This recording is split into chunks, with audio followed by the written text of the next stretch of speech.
Hello everyone, and welcome back to Let's Play Hearts of Iron 4 Millennium Dawn with me, Alpha Pirate Mega, and Ukraine. So, I am really proud because in the last episode we have finished our intervention in the Middle East and we managed to support the National Transitional Council of Libya in a way that allowed them to gain control of the entire country. Before, just a reminder, we were the instrument of liberating Syria as well, so they are now under the control of the Free Syrian Army. And I'm really proud of our country, of Ukraine, because as in real world, in the game, they are a beacon of hope, in a different sense, but I'm really happy that we did this. Quite honestly, I'm super stoked that that's what happened. And I kind of think that when our units return to Ukraine on 23rd of May 2015, we are going to switch from a regional interventionism into global interventionism because we have tried this and it worked, and I think we are going to continue with this. Now, we are still unable to intervene anywhere we want as much as possible because there were a couple of conflicts that we did not get involved in during their, existence, like the fight for Bhutan. And I know there was one more, though I'm not entirely sure where it was. Is it here? No, that's Rwanda, still fighting Congo. But I think there was another thing happening in Africa. Did you... Eritrean Federation State of Eritrea, Federation State of Ethiopia. Oh my! Ethiopia united with Eritrea. That's interesting. I did not expect that. Well, good on you guys. Good on you. You became a united front. Oh, good. Good on you. So once these guys come back, we are going to let them rest, and we are going to go ahead with our plans for turning our country into a global interventionist country that's going to defend the liberties and democracies around the world. But we're going to see how that's going to work, in the long run. We're still improving our capacities as far as our military goes. You can see that we are also improving the infrastructure in Galicia, Volhynia, and we're generally doing pretty good. I think that after we're done with this queue, I might just turn for some time into boosting our civilian economy a bit so that we might lower the taxes even more for the corporations and thus eliminating their need for, You know what I mean. We can't waste factories, neither the civilian or the military, and our tax cost is still taking away 13% of our economy, meaning 11 civilian industries are just consumed by the taxes. Yeah, it's the consumer goods tax cost. Semi-consumption economy, that's not that bad. Okay, I think we can speed it up because we are no longer in a conflict.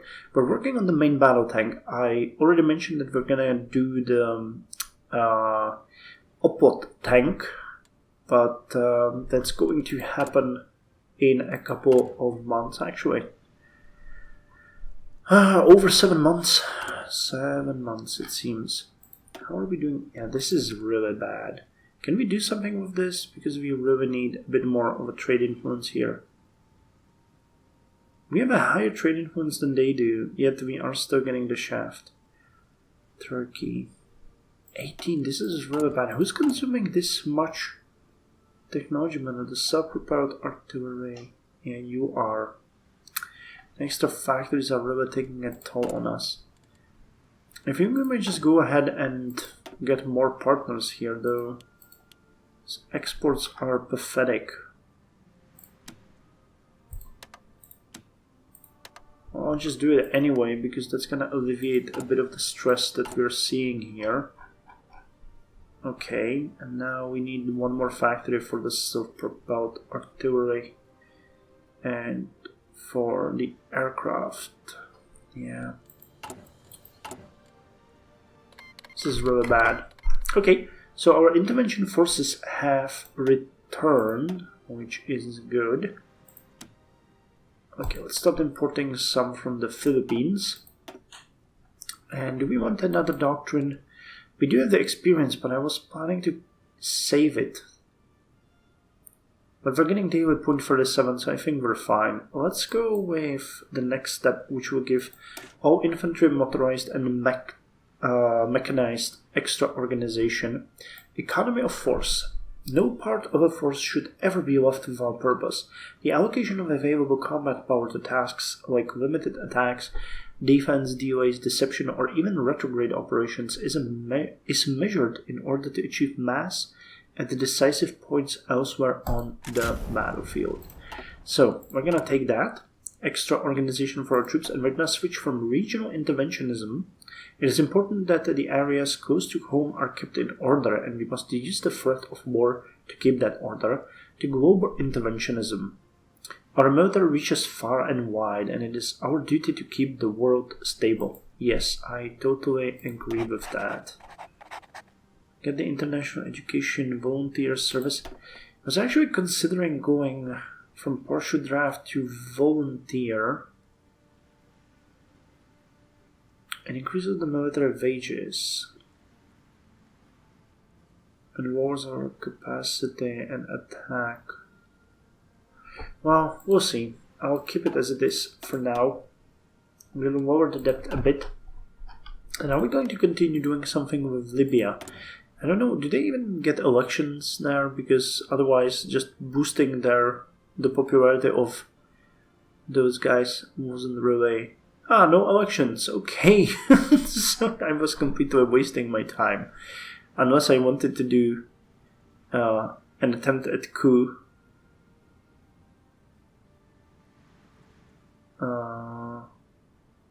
Yeah, I'm not gonna do that. We'll let them... we increase the popularity of the people that we wanted, but I'm not gonna turn them into puppet. We'll just be content with the fact that what we did was okay. So you can go back here. We have an extra...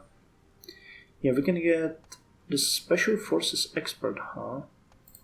Okay, so let's get that. And we'll try to reorganize our units a bit. So I wanted... Actually, what kind of bonuses you have? Because you are amazing. Let's look into that. I know I can't remove it, but you are currently our best commander. Hands down. And we have Viktor Mushenko here with no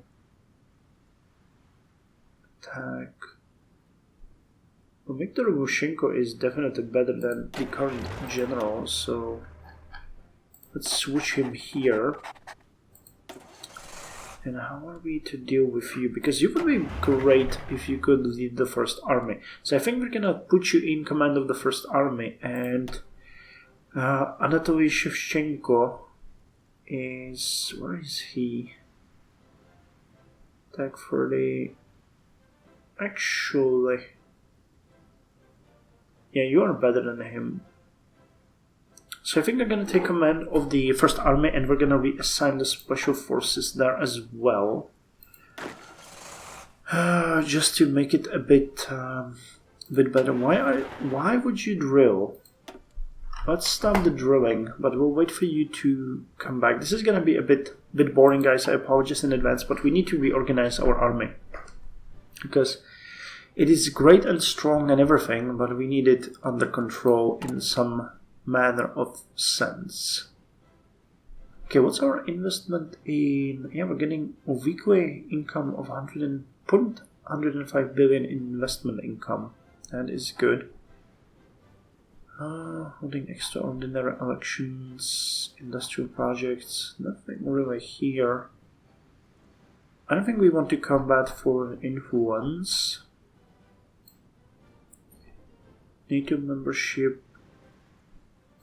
Recognize... oh, it's Polynesia. Ha ha ha. Federal training mission. Wait, are we? Okay.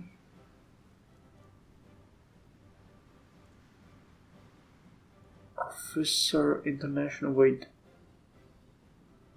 Ah, okay, so that does not allocate, actually, that just keeps it up.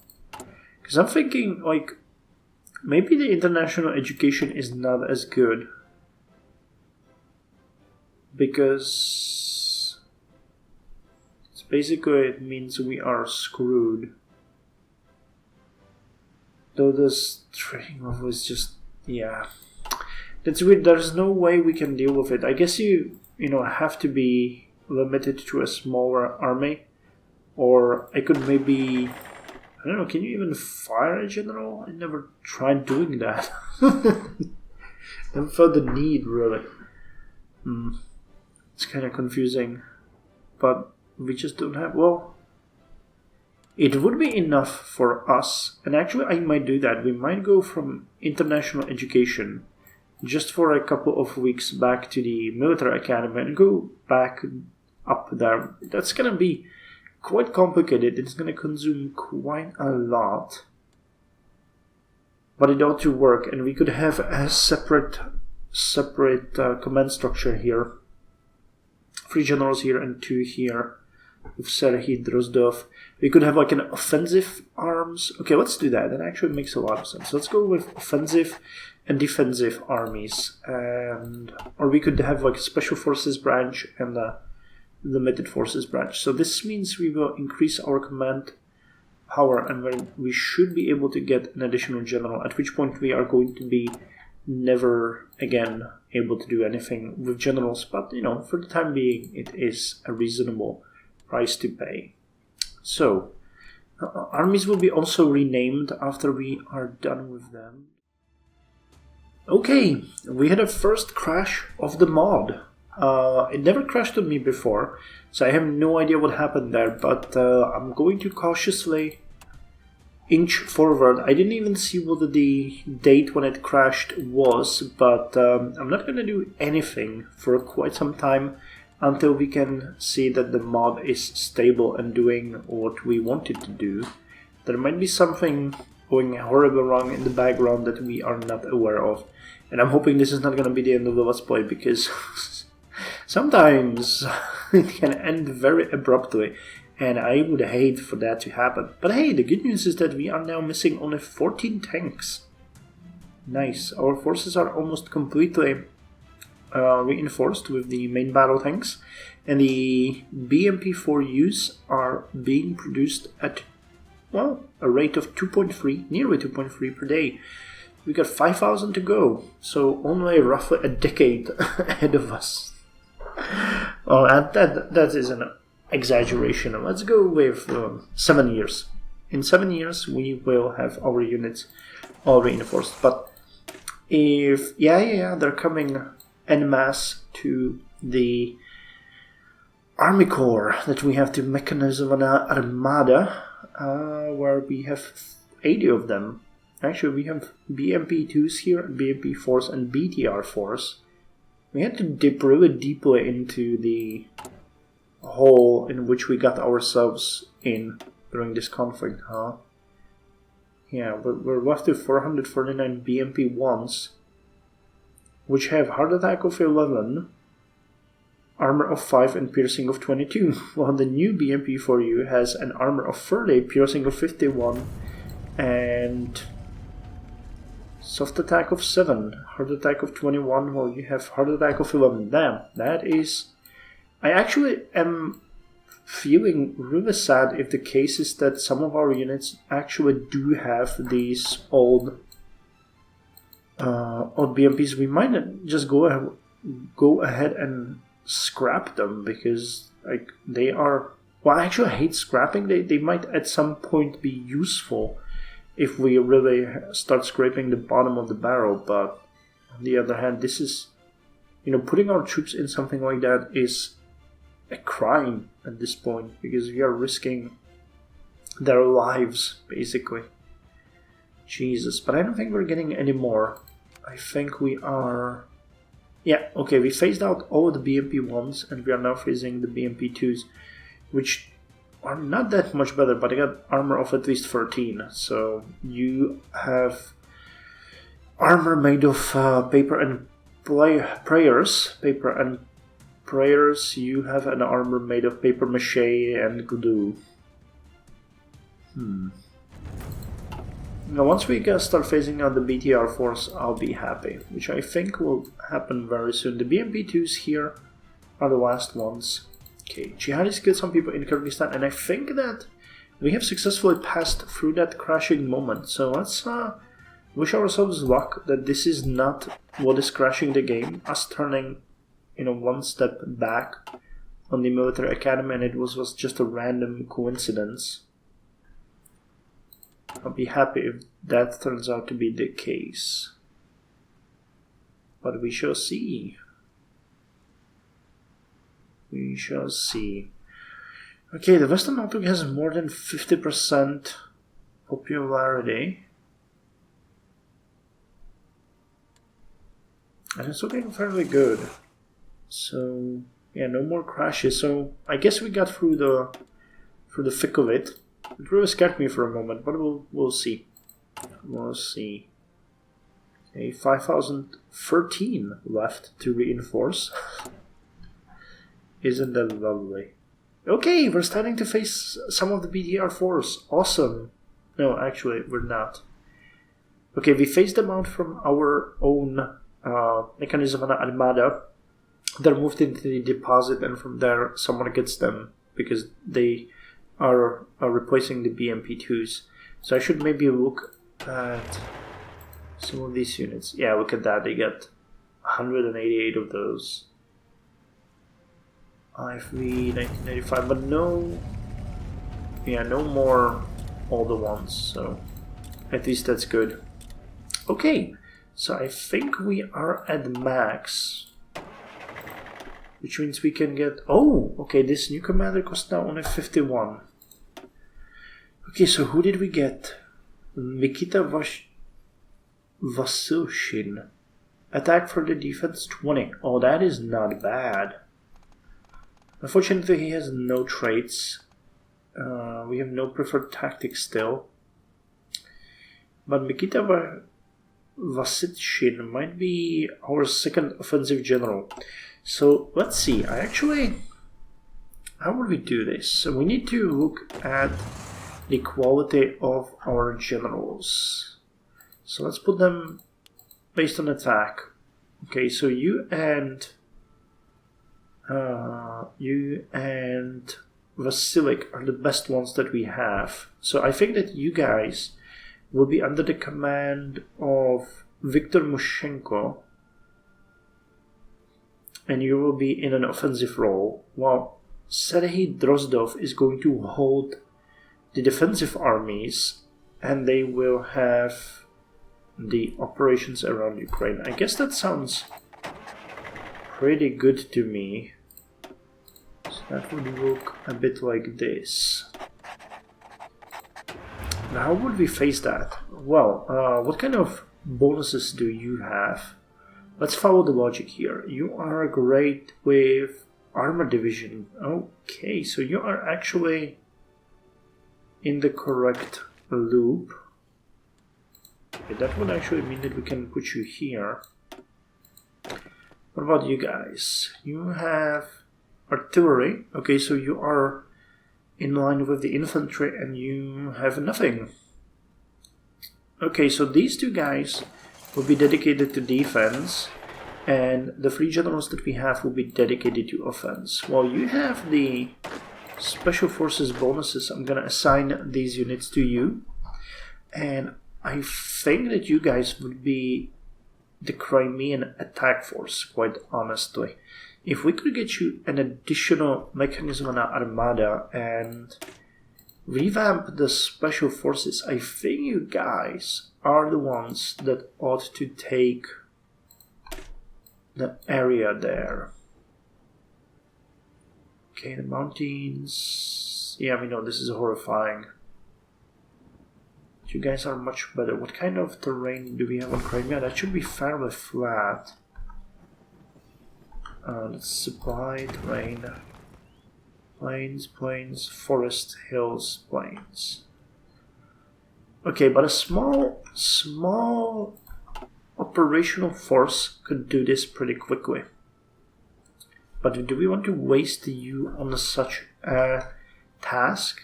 I mean, that could be done by any one of these as well. That is a question. That is a question. Let's unpause the game and look at this a bit more strategically. So if we train an additional mechanism on our armada and put it under the command of you, and we would have you leading the charge, we wanted to have all of the motorized and mechanized units. Okay, I think I know what we can do here. We're basically going to dedicate our infantry units. Yes, we accept your gracious offer to invest. We could have the infantry armies deal with these two guys. That actually makes a whole lot of sense. So these should be the new units that you will get. Let's put them here. And we'll put you guys under the command of Nikita Vashilshin. Okay, so you would have an important task somewhere. You would have an important task somewhere else, and you would have an important task somewhere else. Gotcha. And you would be one and the second defensive army. Which actually means that you guys can get additional 10%, wouldn't it? As far as fighting capacities go. Okay, so let's see how we're doing on the equipment, because getting more units here would be pretty good. So if you wanted to get 4 more of you, and here we are complete. Yeah, it's these small arms. That is the issue. But I think what we're missing here is heart attack. So you guys don't have that much heart attack, surprisingly. Nor does these guys. 180, 276 defense, 191. Quite interesting, these guys have more heart attack. 243, okay, but they have much less defense, and we need someone... Okay, so samochodný artylerijský polk is what we need. So can we get 4 units of those? We can. They're missing some battle tanks, but that's going to be fine. We'll get just 4 for now. Okay, so this is looking pretty good. We're gonna have the 2nd and 4th army become a defensive sort of military envelope around our border. Well, we will have first... wait, this is the 2nd and 4th. So we'll have 1st, 3rd,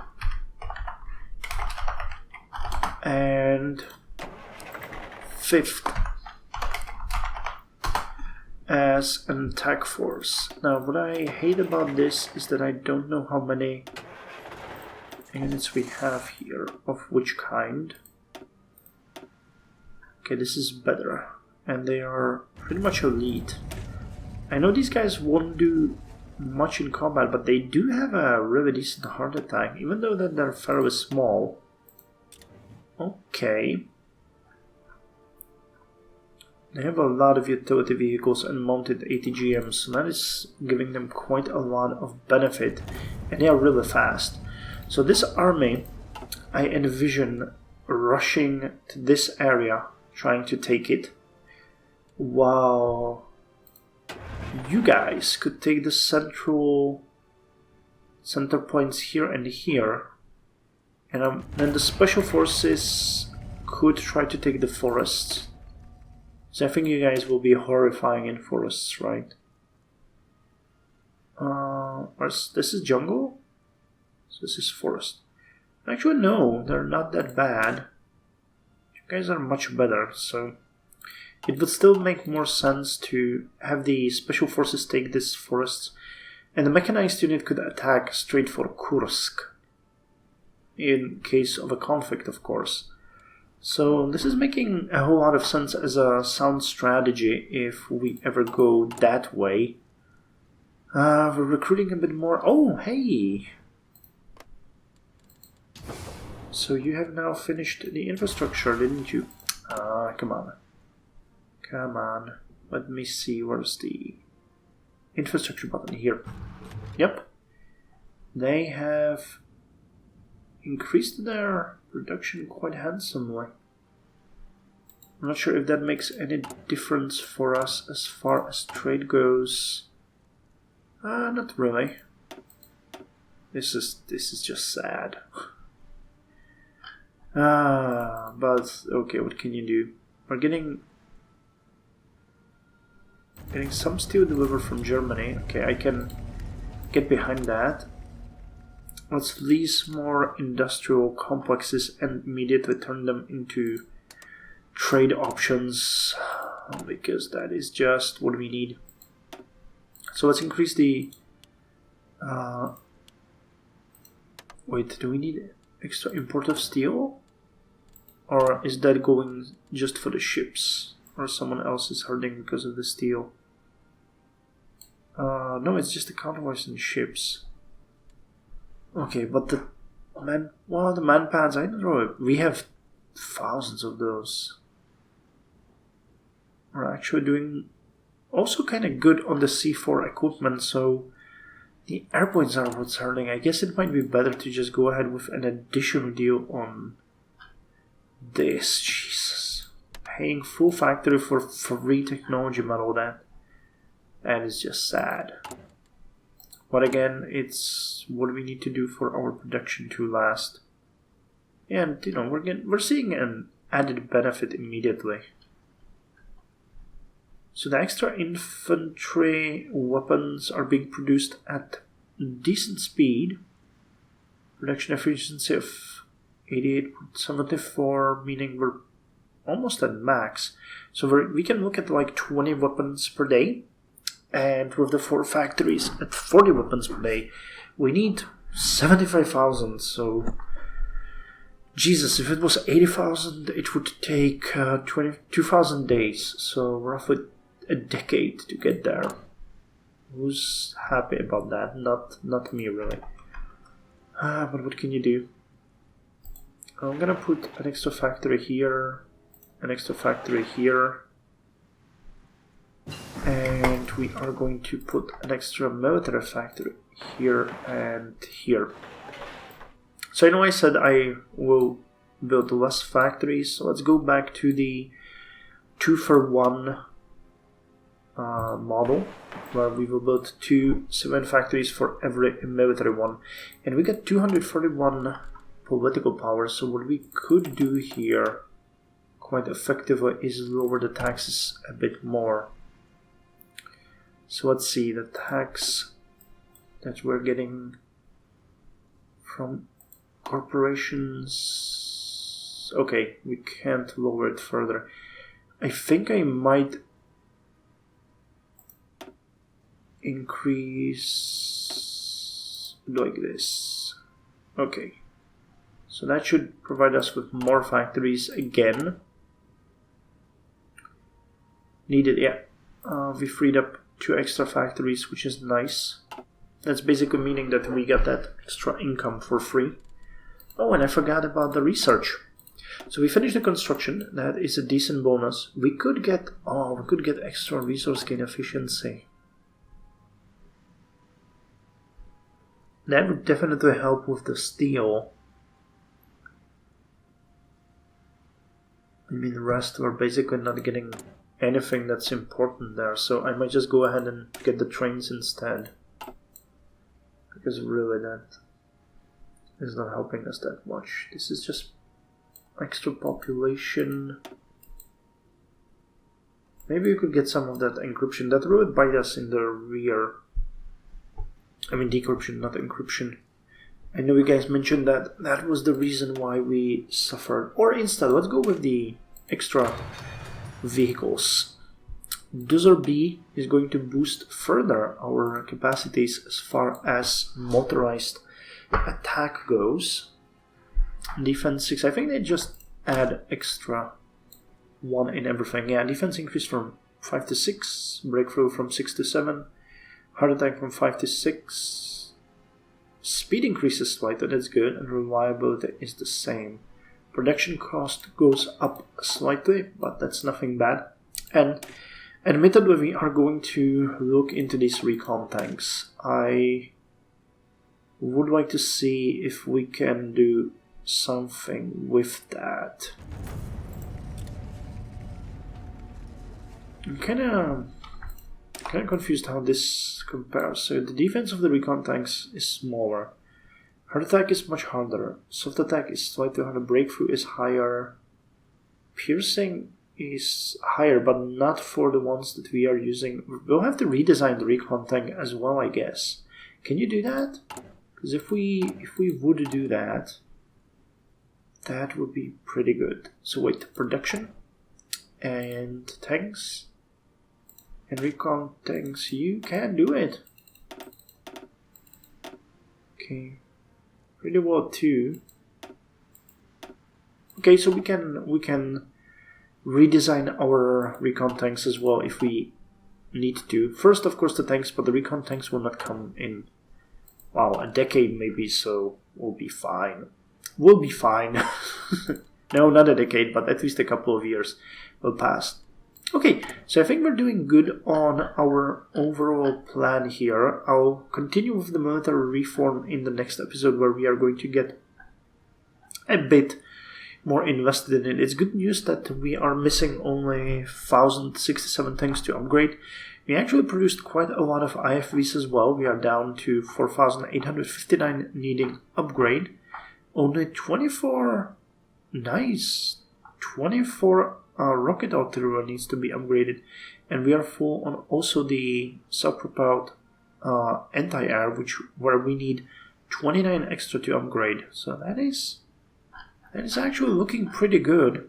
The IFVs are the bane of our existence, but on the other hand, these ones, the ones that we have here, are actually the modern ones. Well, we had most of our forces based around the BTR force. We are still fine. Which actually reminds me that I wanted to check what the difference is between our Mechanizovana Armada and the unit that we have available as Mechanizovana Armada, so we can compare the strength difference. Because this is the max stats if it's equipped with the latest equipment, and this is the reality. So soft attack should be 520, we're at 486, that's fine. Hard attack 912, we got 880, still pretty good. Air attack 33, that's fine, we have everything upgraded. Breakthrough 558. 575. Okay, so we're doing fairly good as far as all the main stats go. Speed is slightly lower, but it's fine. Yeah, we got 274 BMP for use here already.